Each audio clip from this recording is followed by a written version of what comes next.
Masayang araw, ako po si Flora, isa akong senior high school ALT dito sa Japan. May nagtanong sa akin, ano-ano ba daw ang mga struggles ko pagdating ko dito sa Japan? Struggles? Ano yun? Char lang.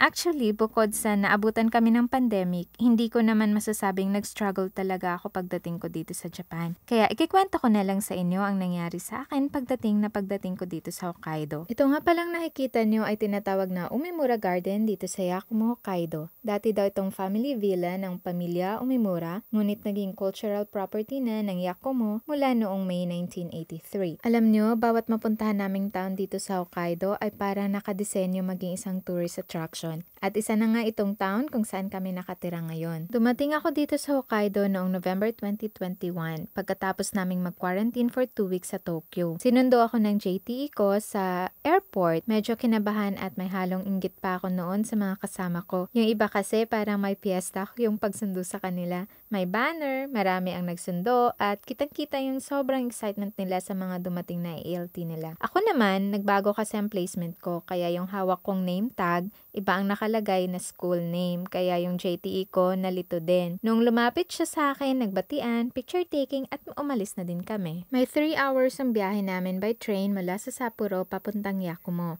At dahil sa kadaldalan ko, lumagpas kami sa first stop namin. Pero nakarating naman kami ng safe. Yung apartment ko ay inayos na nila. May mga gamit na rin mula sa dating ALT ng Mori High School. Doon dapat ako ma-assign pero kukonti na lang yung mga bata doon at nilipat ako dito sa Yakumo. Kompleto na sa gamit ang apartment ko.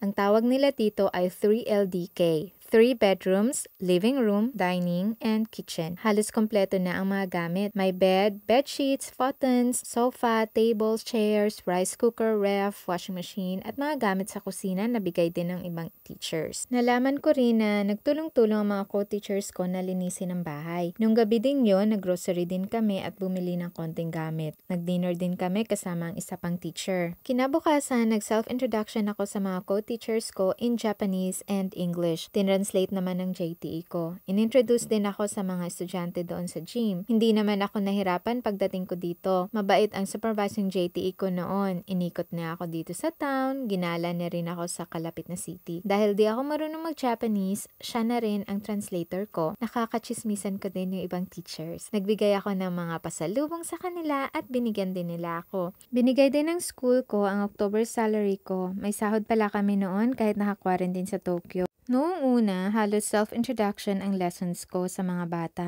Nagugulat nga ako sa katahimikan nila. Hindi katulad ng mga bata sa Pilipinas, sobrang tahimik ng mga estudyante dito. Akala ko noon siguro dahil nahihiya pa sila sa akin. Pero ganun talaga sila hanggang ngayon. Habang tumatagal at naging busy na rin yung mga JTE ko, nakalimutan na yata nila ako. Hindi na ako nagkakaroon ng klase. Nagsasorry naman yung supervising JTE ko pero naramdaman ko rin na baka hindi naman pala nila ako kailangan o baka ayaw nila sa akin. Minsan, nakasalubong ako ng vice principal at tinanong niya if okay lang ba ako. Muntik na akong umiyak. Pero sabi ko na lang, okay lang ako. Ayoko namang sumakit ang ulo ni vice principal sa pag-intindi ng English ko or mapilit siyang mag-English. Although marunong naman siya, di lang siya sanay siguro makipag-usap in English. Pero ilang araw after noon ay nag-meeting ang mga English teachers tungkol sa akin at naintindihan ko naman na hindi pa nila maayos ang schedule nila na i-accommodate ako since ako yung una nilang main ALT at nasa end ng year pa ako dumating. Pero pagka sumunod na school year, hanggang ngayon ay naging fix na ang schedule ko. Nakausap ko rin ang co-ALTs ko noon, mga Filipinos at ibang lahi. At pare-pareho rin kami ng mga karanasan kaya gumaan din ang loob ko. After ng first school year ko, umalis din ang supervising JTE ko at nag-retire na din yung mabait na guidance counselor namin kaya sobrang lungkot ko. Iyak ako ng iyak pag alis nila. Buti na lang din at kasama ko na ang pamilya ko noon dito. So yung mga struggles ko dito pagdating ko, siguro yung mga time na wala akong klase at di pa alam ang gagawin. At ang mga maliliit na bagay katulad ng kung paano gamitin ang printer or photocopier or ang thermos or coffee maker. May mga bagay din na iniisip ko baka mali yung mga ginagawa ko. Baka hindi katanggap-tanggap sa kultura nila. Pero Pero na-realize ko na okay lang pala. Tanggap nila na Pilipino ako at hindi ko kailangang ipilit gumawing Hapon. Tanggap nila na may kulay ang buhok ko